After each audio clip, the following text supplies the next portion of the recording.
Thierry Agasse, élu député maire de Saint-Julien-de-Concelles et qui vient de prendre en charge au niveau de la CCD du développement économique. Paul Corbet, maire du Loraux-Bottereau. Donc je suis président de la communauté de communes, donc c'est mon deuxième mandat.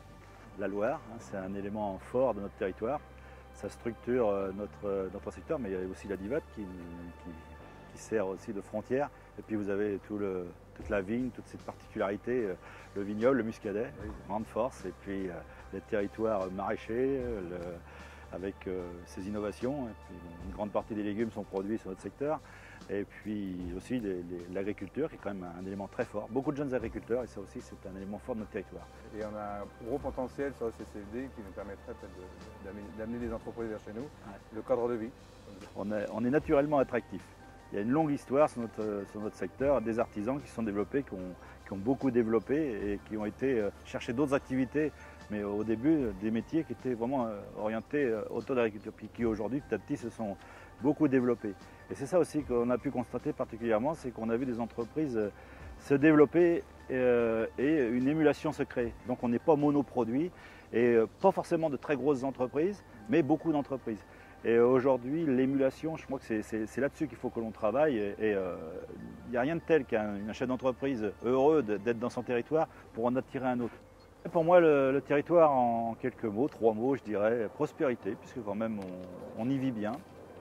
C'est sans doute aussi le deuxième mot, dynamisme. Je crois que c'est grâce à son dynamisme. Et puis le troisième mot, ça serait convivialité. Ce qu'on peut rajouter, c'est la proximité aussi. La proximité de Nantes Métropole, qui est quand même, je disais tout à l'heure, au niveau économique, qui est un atout supplémentaire. Quand même la Loire, on a le plan d'eau, on a le Pertuis-Churin, on a des sites quand même qui attirent les gens. Et je pense qu'on parle toujours du milieu économique. Et si ça vient se rajouter, ça amène quand même les entreprises à venir vers nous, quoi. Je pense que quand même que Nantes Métropole, on n'a pas les problématiques de circulation et de stationnement vers chez nous qu'ils ont là-bas. Je pense que si on a ces atouts, quelques mots qu'on vient de dire, ou ces 6 mots qu'on vient de dire, amènent des atouts supplémentaires pour attirer les entreprises vers nous, quoi. La zone d'activité du Plessis est la plus proche en réalisation. Et il y a un autre secteur qui est le secteur des Tuileries, puis la zone du Haut-Bois. Elles auront sans doute chacune des affectations un peu différentes. Donc on a tout intérêt sur des grandes zones comme ça à regrouper des services communs aux entreprises. Il faut respecter les entreprises en place tout en améliorant notre tissu économique. Je pense qu'il faut être prudent dessus. Aussi prendre en compte aussi la pression fiscale. Je pense que là je parle en tant que chef d'entreprise, mais c'est quand même quelque chose d'important pour qu'on puisse permettre des investissements en dehors.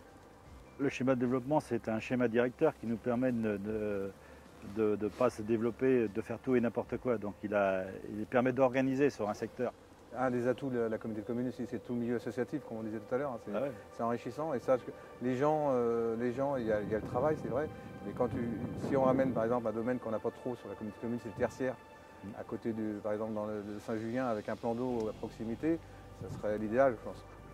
Alors s'il y a un projet qui me tient à cœur, c'est bien le CAD, enfin le centre d'accueil des déchets. Effectivement, ça a été un long cheminement.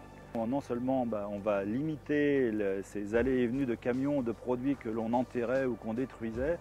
Non seulement on va diminuer les rotations, mais en plus on va les compacter, faire de la mise en balle, les conditionner et les revendre. Les déchets coûtent cher aux entreprises, coûtent cher. Si ça peut, je veux dire que donnant, je crois que ça veut bien parce que amener un volume complémentaire au CAD, je pense que ça sera que du bien. Ouais. Après, le tri, tout, je pense que déjà chez les gens, c'est déjà ancré depuis quelques années.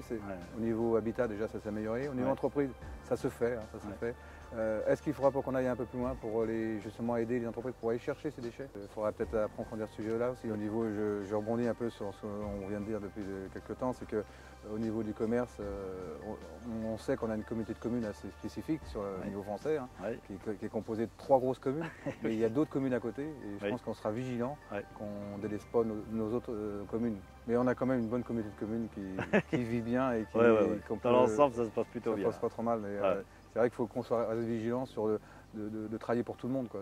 C'est un peu le mot qu'on veut faire passer, et je pense que tout le monde se rend compte de ça, c'est qu'il n'y a pas une grosse commune ou l'autre, il faut qu'on travaille pour l'ensemble du territoire.